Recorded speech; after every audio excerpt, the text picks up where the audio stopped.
Hello दोस्तों, यह है चैप्टर नंबर 4। लास्ट वीडियो में मैंने आपको बताया था कि टैली प्राइम का सॉफ्टवेयर डाउनलोड और इंस्टॉल कैसे करना है। इस चैप्टर में हम बात करने वाले हैं टैली प्राइम में कंपनी कैसे क्रिएट करनी है और कंपनी जो क्रिएट हो गई है इन केस अगर कोई मिस्टेक हो जा रही है तो उसको हमने चेंज कैसे करना है। मतलब अगर हम टैली की भाषा में बात कर लें तो उसको अल्टर कैसे करना है। तो चलिए टैली प्राइम का सॉफ्टवेयर ओपन कर लेते हैं।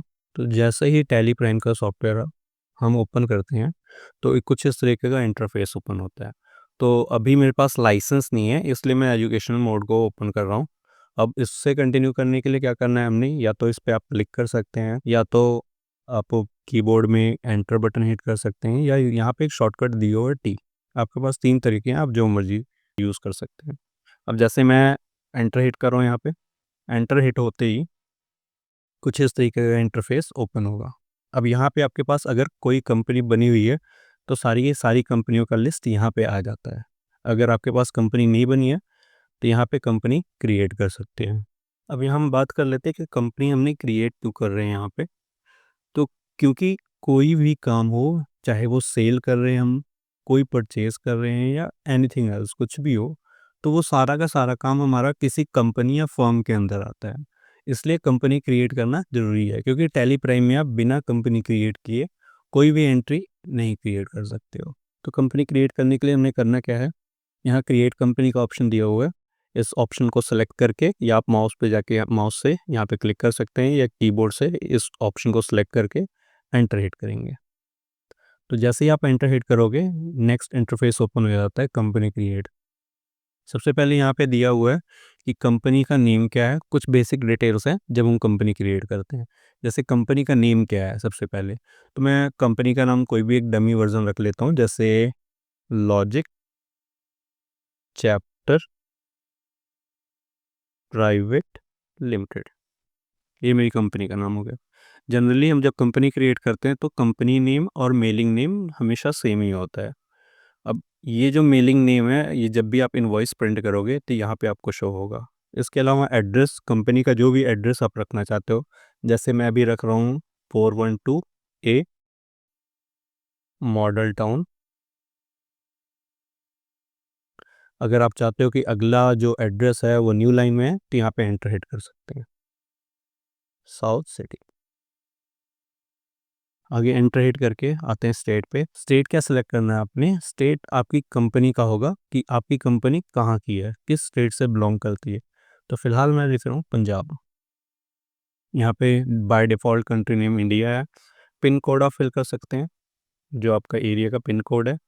इसके अलावा कंपनी का टेलीफोन जो भी आप यूज़ कर रहे हैं, अगर है तो फिल कर सकते हैं, नहीं तो आप इसको लीव भी कर सकते हैं। अगेन ऐसा नंबर जो आप इनवॉइस पे प्रिंट करना चाहते हो, या आपका पर्सनल नंबर हो सकता है या कंपनी का नंबर। यहाँ पे मैं अगेन एक नंबर फिल कर देता हूँ।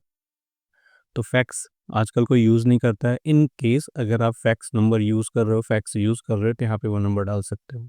ईमेल अगेन अगर आपको इनवॉइस पे सारी डिटेल्स दिखानी है, अगर आपके पास है तो इसको फिल कर सकते हो, अदरवाइज़ लीव इट। तो यहाँ पे मैं एक ईमेल आईडी डाल देता हूँ, कुछ इस तरीके का। अगेन वेबसाइट है अगर कोई तो आप फिल कर सकते हो, अगर है तो ठीक है, नहीं है तो कोई बात नहीं। नेक्स्ट है फाइनेंशियल ईयर और उसके बाद है बुक्स बिगिनिंग फ्रॉम।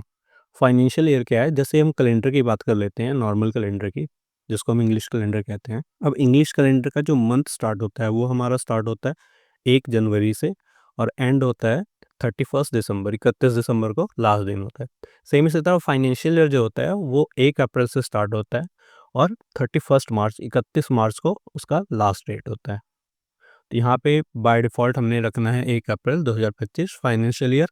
और नेक्स्ट है बुक बिगिनिंग फ्रॉम, इसको भी रखेंगे हम 1 अप्रैल 2025। अब ये इसका मतलब क्या है बुक बिगिनिंग फ्रॉम, ये जनरली होता है कि आपका काम कब से स्टार्ट हो रहा है। जैसे अगर कोई न्यू कंपनी है वो अपना काम अगस्त में स्टार्ट कर रही है तो वहाँ आप अगस्त की डेट डाल सकते हो। अगर आपका कंपनी न्यू नहीं है, ओल्ड है, आप जनरली न्यू ईयर में शिफ्ट हो रहे हो, तो आपका ये book beginning from same date रहेगा। इसके अलावा नेक्स्ट बेस करेंसी सिंबल क्या है, इसको रुपीज़ ही रहने देना, formal name INR, enter hit करोगे आपकी कंपनी क्रिएट हो जाएगी। अब यहाँ पे 2 ऑप्शन है, येस और नो। अगर आपने ये सारे रिकॉर्ड सेव कराने हैं तो येस कर सकते हो, अदरवाइज़ नो। अब इसको भी करने काफ़ी सारे तरीके हैं, जैसे माउस से इस पे क्लिक किया जा सकता है, येस के लिए वाई प्रेस कर सकते हैं, या कीबोर्ड में बाय डिफ़ॉल्ट एंटर की होता है जो येस के लिए होता है। जैसे मैं एंटर हिट करूँगा, यहाँ पे कंपनी क्रिएट हो जाएगी। यहाँ पे लिखा हुआ है कंपनी क्रिएटेड सक्सेसफुली, और यहाँ पे 3 फॉर्मेट दिए हुए हैं। अब यहाँ पे हमने क्या करना है, ये सारे ऑप्शन ऐसे ही रहेंगे, हम चलेंगे टैक्सेशन वाले ऑप्शन पे और यहाँ पे करना है आपने यस। जैसे ही यस करोगे, एंटर करेंगे हम, तो यहाँ पे क्या करेगा, आपकी कंपनी के जीएसटी नंबर को फिल करने का ऑप्शन आ जाएगा। यहाँ पे है सबसे पहले स्टेट हमारा पंजाब रहेगा, क्योंकि जो कंपनी है हमारी वो पंजाब की है। नेक्स्ट रजिस्ट्रेशन टाइप रेगुलर, उसके बाद हम आते हैं जीएसटी नंबर पे। यहाँ पे आपकी कंपनी का जो भी जीएसटी नंबर है वो हमने फिल करना है। जैसे यहाँ पे मैं एक अगेन डमी वर्जन ले लेता हूँ, कोई भी जीएसटी, अगर आपकी कंपनी है उसका जीएसटी नंबर है तो आप वो डाल सकते हो। जैसे मैं भी फिल कर रहा हूँ 07ARG1478R1ZX, ये डमी वर्जन है। अब जैसे ही एंटर हिट करूँगा, वो वेरीफाई करने के लिए पूछेगा, अगर ये रॉन्ग है, मतलब ये डमी वर्जन है, एग्जिस्ट नहीं करता है, तो यहाँ पे वार्निंग देगा।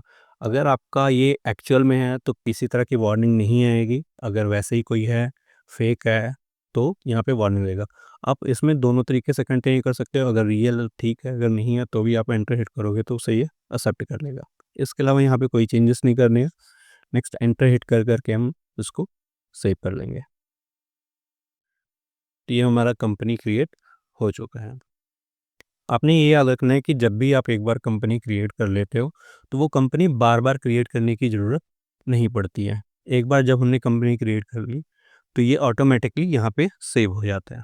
अब सपोज़ कंपनी जो क्रिएट की थी हमने, इन केस कोई मिस्टेक हो गई है, उसको हमने चेंज करना है, उसमें कुछ बदलाव लाने हैं। तो उसके लिए क्या करना है आपने, राइट साइड में आपको कुछ मेन्यू ऑप्शन दिख रहे होंगे। यहाँ पे एक ऑप्शन है कंपनी का, और इसका शॉर्टकट है F3। अगेन आपके पास बहुत सारे ऑप्शन हैं, या कीबोर्ड यूज़ कर सकते हो, F3 प्रेस कर सकते हो, या किस पे क्लिक कर सकते हो। तो मेरी एडवाइस ये है कि माउस ना यूज़ करके आप कीबोर्ड यूज़ करो। तो मैं F3 यहाँ पे प्रेस कर रहा हूँ। जैसे ही F3 प्रेस करूँगा तो यहाँ पे ऊपर कुछ ऑप्शन दिखे जाएंगे, और नेक्स्ट नीचे मेरा है कंपनी का नेम है। तो इसको मुझे क्या करना है, कुछ बदलाव लाने हैं इसमें। तो उसके लिए हम जाएंगे अल्टर कंपनी पे। जैसे ही आप यहाँ पे क्लिक करोगे, अगेन जब हम कंपनी क्रिएट कर रहे थे उस टाइम जो इंटरफेस ओपन हुआ था, सेम इंटरफेस यहाँ पे ओपन हो चुका है। अब यहाँ पे आपने जो भी चेंजेस करने हैं, किसी भी तरह के चेंजेस अगर आपने करने हैं, तो यहाँ पे आप क्लिक करके एंटर करके उसको चेंज कर सकते हैं। जैसे मेरा यहाँ पे सपोज़ साउथ सिटी है, यहाँ पे कुछ और आपने करना है, तो यहाँ पे करके एंटर कर करके आप चाहो सारा एंटर कर सकते हो, या कंट्रोल A कीबोर्ड में प्रेस करोगे तो ये सारा सेव हो जाएगा। जितने भी चेंजेस हुए पड़े रहेंगे, except all, control A, save changes. इसके अलावा नेक्स्ट चैप्टर में हम सीखेंगे कि कंपनी क्रिएट होने के बाद किसी भी तरह की एंट्री करते कैसे हैं, जैसे परचेज़ की एंट्री या सेल्स की एंट्री, जितनी भी एंट्री है हम नेक्स्ट चैप्टर में सीखने वाले हैं।